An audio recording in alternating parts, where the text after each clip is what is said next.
And this is a Fox News alert. Moments ago, the White House announced that Christina Romer, the chair of the President's Council of Economic Advisors, is stepping down. In a written statement, President Obama said that Romer has provided, quote, extraordinary service to the country. Her resignation takes effect on September the 3rd, at which time Romer plans to return to teaching at the University of California, Berkeley.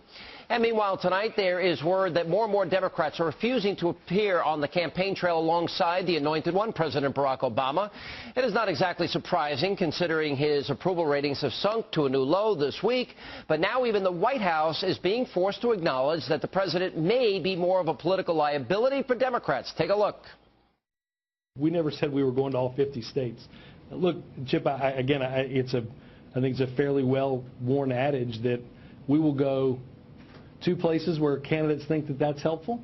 We'll raise money for places where candidates and committees think that that's helpful. We'll be in mail. We'll be in. Well, of course. I mean, absolutely. No, we're not going to go to places where people think it's unhelpful that we go. That would be crazy. All right, now, meanwhile, on the GOP side, the story could not be any more different. For Republicans, the superstars of the party have been out in full force, one of whom continues to join me right now from Washington, the author of the New York Times bestseller, To Save America, Stopping Obama's Secular Socialist Machine, former Speaker of the House, Newt Gingrich. All right, well, I assume, apparently Romer's having some problems with access to the president, or at least that's the backstory that we're being fed. But obviously, the latest rise in jobless claims, housing starts, consumer confidence, even the Treasury Secretary admitting this week that unemployment's likely to go down before it goes up, certainly I've got to imagine is a contributing factor here, no? Well, remember that Dr. Romer, in her academic days, co-authored with her husband a paper which said that raising taxes kills jobs.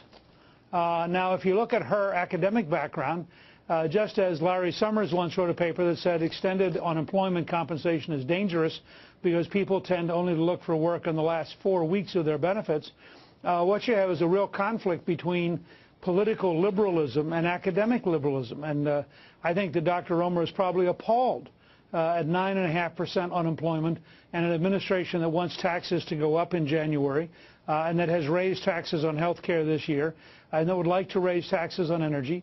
And I suspect academically she knows that this is a path to disaster, that we are in great danger of sliding into a second and even deeper recession, which really would put us on the edge of technically being in a depression. And I think that Obama's political allies, because they're such left-wing radicals, don't realize the danger that they're putting this economy in.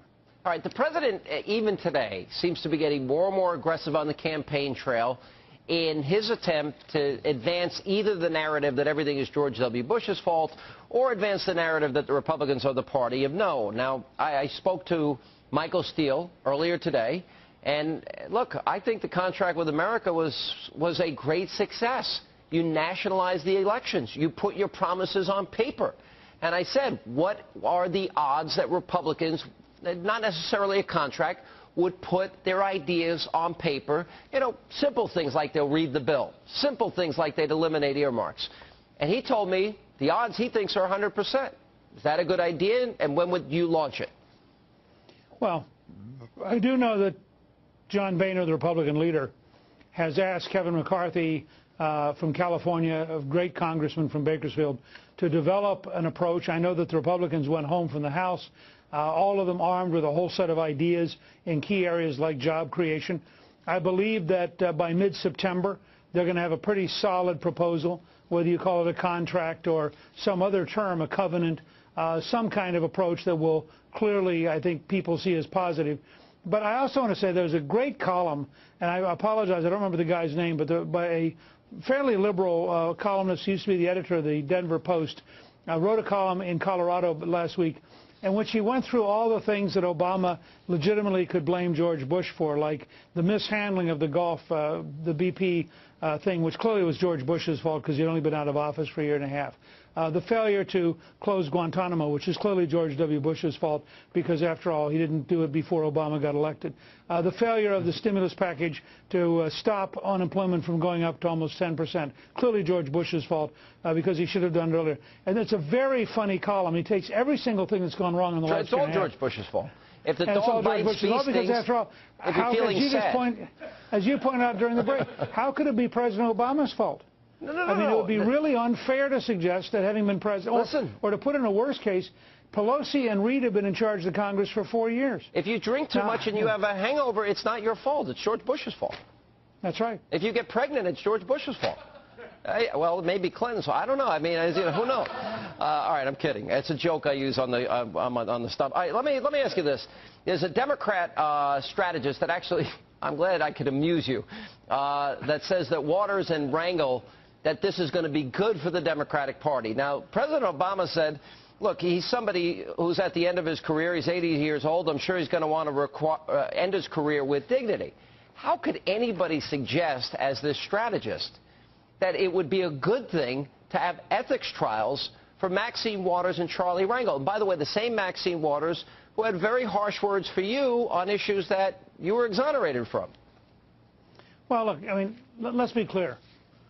If you have 9.5% unemployment, and if you have the largest deficit in American history, and if you're about to raise taxes massively on the American people, excuse me, maybe it's actually to your advantage to have an ethics scandal involving Congressman Rangel and Congressman Waters, because it's less damaging than reminding people that you have a job-killing party which has led to the deepest recession since the Great Depression. So maybe it's a very clever technique to take jobs off the table and replace them with Rangel and Waters.